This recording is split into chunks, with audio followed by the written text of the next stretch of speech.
Hi guys, welcome back to my channel. In this video I will discuss about a general meeting. तो इस video में हम बात करेंगे जनरल मीटिंग की। तो ये आपका कंपनी सेक्रेटरी कोर्स का कंपनी लॉ सब्जेक्ट तो होता है, उसका चैप्टर 13 है। ICSI की बुक से मैंने शॉर्ट नोट्स बनाए और तो मैं इसमें एक्सप्लेनेशन दूंगा। तो वैसे तो मैंने पूरे चैप्टर्स के पूरे नोट्स बना रखे हैं, बट आज की वीडियो में जितना कवर हो पाएगा उस हिसाब से करेंगे। तो सबसे पहले बात कर लेते हैं जनरल मीटिंग जो होती है क्या होता है।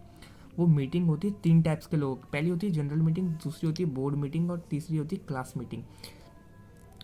सबसे पहले बात कर ले जनरल मीटिंग की। तो जनरल मीटिंग जो होती है वो मीटिंग ऑफ मेंबर्स होती है, जो कि कंपनी के शेयर होल्डर होते हैं, उनकी मीटिंग्स होती है। बोर्ड मीटिंग होती है जो बोर्ड ऑफ डायरेक्टर्स होते हैं, जो डायरेक्टर्स होते हैं।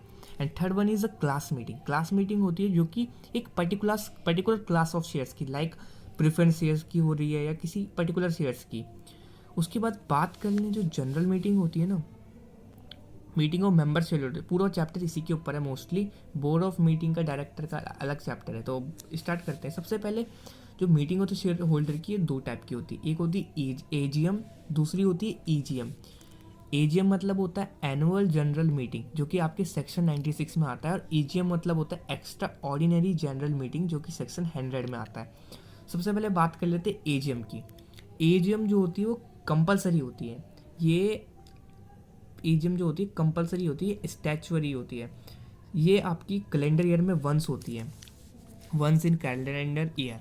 इसमें जो बिजनेस होते हैं वो होती है ऑर्डिनरी एंड स्पेशल बिजनेस, और on the other hand extra ordinary इसमें आपके वॉलेंटरी होती है, ऑप्शनल होती है। इसे आप कर भी सकते हो, नहीं भी कर सकते। इसमें हमेशा स्पेशल बिजनेस जो होते हैं वो ट्रांसैक्ट होते हैं। अब आप बोलेंगे कि ऑर्डिनरी बिजनेस क्या होते हैं, तो ऑर्डिनरी बिजनेस जो होते हैं वो होता है ADDA अड्डा। उसमें ये आते हैं, 4 चीज़ आती है। पहला adoption of accounts means approval of accounts, दूसरा declaration of a dividend, third one is a reappointment of director, fourth one is appointment of auditor.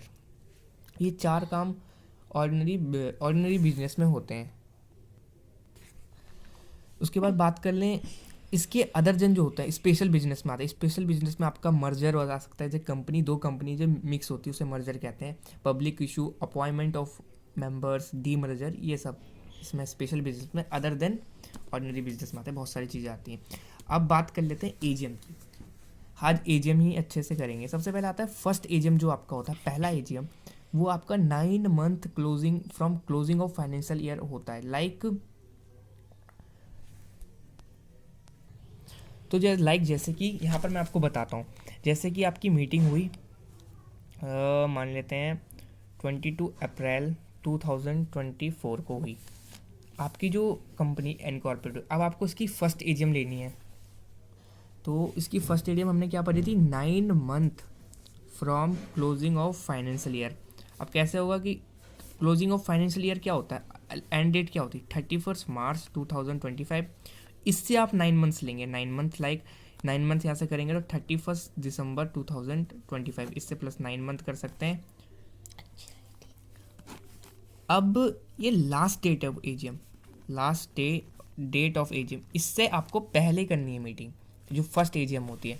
अब आ जाते हैं, बात कर लेते हैं सब्सिक्वेंट AGM जो आपकी एवरी ईयर चलेगी। वो आपकी 6 months from closing of financial year होती है। सब्सिक्वेंट AGM मतलब जो उसके बाद की AGM होगी, फर्स्ट होगी, इसके बाद की जो भी AGM होगी वो सब्सिक्वेंट AGM में आएगी। अब बात कर ले gap between 2 AGM shall not exceed. 2 AGM का गैप 15 महीने मैक्सिमम होता है, इससे ज़्यादा नहीं जाना चाहिए। 15 महीने से कम हो सकता है पर इससे ज़्यादा नहीं होना चाहिए, वरना पेनल्टी देनी पड़ सकती है। अगला एक पॉइंट है, नोट्स है, यह बुक में भी नहीं होगा क्योंकि ये अलग से लिखा है। If company is incorporated in January, February, March, तो आपका AGM जो होगा वो नेक्स्ट ईयर में होगा। अगर कंपनी जो इनकॉर्पोरेट मतलब बनी है जनवरी, फरवरी, मार्च में, तो उसका जो वो होगा AGM, पहला AGM वो अगले साल होगा। क्योंकि उस साल कैसे हो सकता है, लॉजिकली जनवरी, फरवरी, मार्च में बनी है, और फाइनेंशियल ईयर जो आपका कब आता है 31 मार्च में क्लोजिंग होती है फाइनेंशियल ईयर की, उससे 9 मंथ ले लेंगे तो 2-3 महीने में जो अकाउंट्स होंगे, फाइनल अकाउंट्स जो भी है, वो चीज़ बनी नहीं होगी। इसलिए इसको हम अगले साल ही लेते हैं। If violets on holding AGM, तो आपको सेक्शन 99 में आपकी पेनल्टी आती है 5000 पर डे और 1 लाख। अगर कंटिन्यूस डिफ़ॉल्ट करते हैं तो 5000 पर एक। अगला है OPC is not required to hold AGM. 96 clause 1 में एग्जेम्पशन है ओपीसी को कि ओपीसी को एजीएम करने की ज़रूरत नहीं होती, क्योंकि उसमें एक तो मेंबर होता है, तो वो मीटिंग ऑफ मेंबर करने की उसको ज़रूरत नहीं होती। मैं स्टैंड और तो नेक्स्ट चीज़ अब बात कर लेते हैं एजीएम जो होती है, फर्स्ट एजीएम से सब्सिक्वेंट एजीएम। जो फर्स्ट एजीएम होती है 9 month from closing of financial year, इसमें कोई एक्सटेंशन नहीं मिलता, कोई पीरियड नहीं मिलता, डायरेक्ट पेनल्टी भरनी पड़ती है। और जो सब्सिक्वेंट एजीएम होता है उस 6 month from closing of financial, पहले बात कर ली, इसमें एक्सटेंशन मिलता है आपका 3 महीने का एक्सटेंशन बाय आरओसी, जो आरओसी का रहता है 3 महीने का, इसमें एक्सटेंशन टाइम मिल जाता है।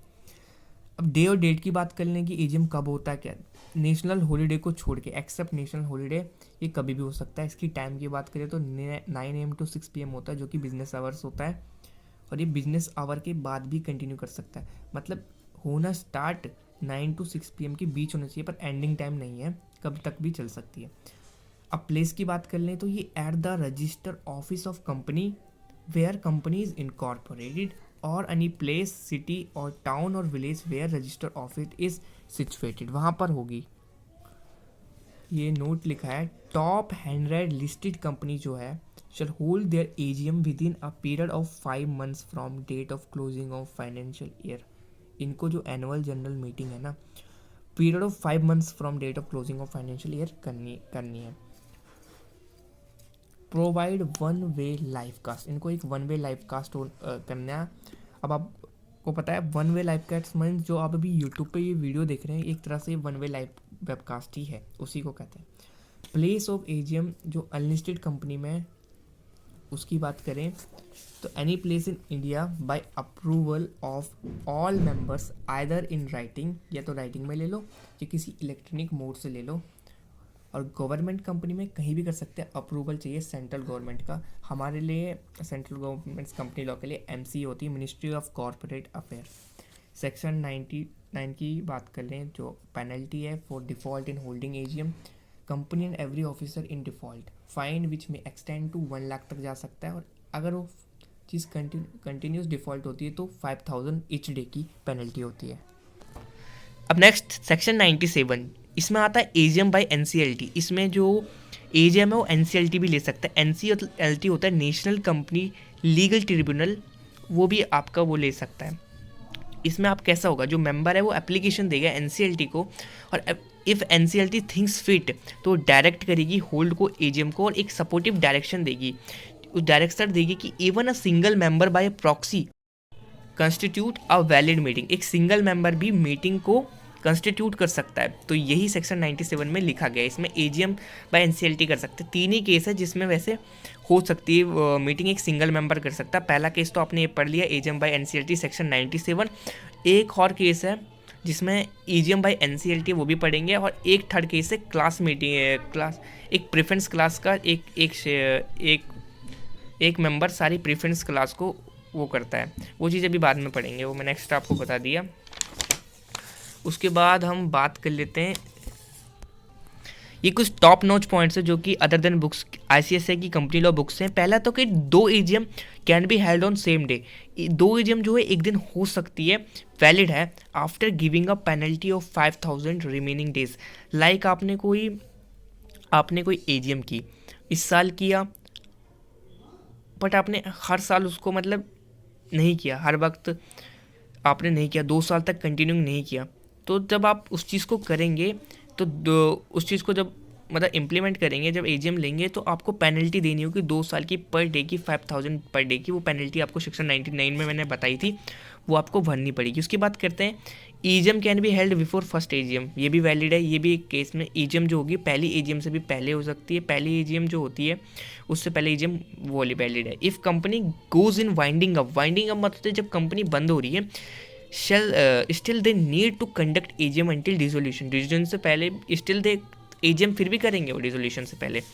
एडजेंट एजीएम जो होती है इन विच रीअपॉइंटमेंट होता है of retiring director can not held on national holiday, ये नेशनल हॉलीडे, ये पॉइंट्स अभी बाद में करेंगे, अभी के लिए हम ये उस पॉइंट को स्किप करते हैं और बात करते हैं सेक्शन 8 कंपनी जो होती है उसका time place date of each AGM जो होता है वो डिसाइड करता है beforehand by board decide करता है। अब बात कर लेते हैं सेक्शन 100 जिसका नाम है EGM extra ordinary general meeting. इसकी बात करें तो इसमें भी 3 तरीके हैं। पहला तो सुओ मोटा by passing board resolution to transact special business, उस तरीके से खुद कर सकती है जो board of director normal EGM. Second है board on requisition of shareholder. इसमें जो मेंबर्स है वो रिक्वेस्ट करते हैं और कर सकते हैं। इसमें मेंबर्स जो इनके पास वोटिंग पावर है, हैविंग शेयर कैपिटल, कंपनी जो होती है उसके पास 1/10 of a paid up share capital of a company having voting right. 1/10 को हम 10% कहते हैं। और जिनके पास, जिस कंपनी के पास शेयर कैपिटल नहीं है तो उसका 10% टोटल वोटिंग पावर का। बस ये जो डिपॉजिट करना है रिक्विजिशन का रजिस्टर ऑफिस में करना है, जो कि साइन होना चाहिए रिक्विजिशन से। जितने भी ये मेंबर हैं जिन्होंने ये मीटिंग रिक्वेस्ट की है उनका साइन होना चाहिए। और बोर्ड ऑफ डायरेक्टर स्टार्ट कर सकता है proceeding within 21 days from deposit, hold within 45 days from deposit of requisition. 45 days के अंदर उनको ये चीज़ करनी है। बट थर्ड है by requisition themselves. If company fails हो जाती है करने पे, उसके बाद ना प्रोसीड विद इन 21 डेज था, hold meeting within 45 days, तो आपको ट्रांजेक्ट करना और बिजनेस पर कंपनी फेल हो गई इसमें तो रिक्विजनिस्ट है जो देमसेल्फ, वो मेंबर जो खुद अपनी मीटिंग कर सकते हैं with in 3 month from the deposit of requisition. Requisition के 3 महीने के डिपॉजिट के अंदर जो एक्सपेंसेस होंगे, जो खर्चे होंगे वो रीएम्बर्स्ड होंगे, कंपनी उनको भरेगी क्योंकि मेंबर्स के खर्चे। Notice must served to all member, जो नोटिस होगा वो सारे मेंबर को दिया जाएगा within 3 days of depositing of a valid requisition. इसमें कोई नॉन एक्सप्लेनेटरी स्टेटमेंट जो कि आपके सेक्शन 102 में आती है वो भी आगे पढ़ेंगे इस चैप्टर में, तो उसके रिक्वायर्ड नहीं होती इसमें। Notice signed by all requisition, सब जितने भी मेंबर है जिन्होंने भी रिक्वेस्ट की है उनका साइन चाहिए। ड्यूली एथराइज इन राइटिंग होना चाहिए बाय ऑल अदर रिक्विजिशन, या अगर राइटिंग नहीं है तो sending electronic with a scanned copy के साथ वो चीज़ होनी चाहिए। तो अभी तक हमने इतना पढ़ लिया है एजीएम का कि एजीएम क्या है और किस किस में पेनल्टी लगती है। सेक्शन आपको याद रखना है, मेन जो इम्पोर्टेंट सेक्शन है आपका वो है सेक्शन 96, सेक्शन 96, 100। ये सारी चीज़ नोट्स आपकी, अगर नोट्स आपको इससे रिलेटेड कोई भी मतलब क्वेरी होगी तो आप कमेंट कर सकते हैं। ये चीज़ आप नोट्स को कर सकते हैं। मैंने शॉर्ट नोट्स ये बना रखे हैं। ये है ट्रिब्यूनल, उसी का केस है, चौथा केस जो हमने इसका तीसरा करा था ना। अब रिक्विजिशन जब मीटिंग को लेना इम्प्रैक्टिबल हो जाता है, when impracticable to hold EGM, तो लास्ट में ट्रिब्यूनल ऑप्शन बचता है, जिसको हम ट्रिब्यूनल होता है जो एनसीएलटी होता है, जो कोर्ट होता है कंपनी का, national company legal tribunal, section 98 में आता है। इसमें एनसीएलटी या तो सुओ मोटो खुद ही कर सकती है, सुओ मोटो मतलब अपने आप से कर सकती है, या तो एप्लीकेशन दे सकती है डायरेक्शन और मेंबर को कैसे देगी।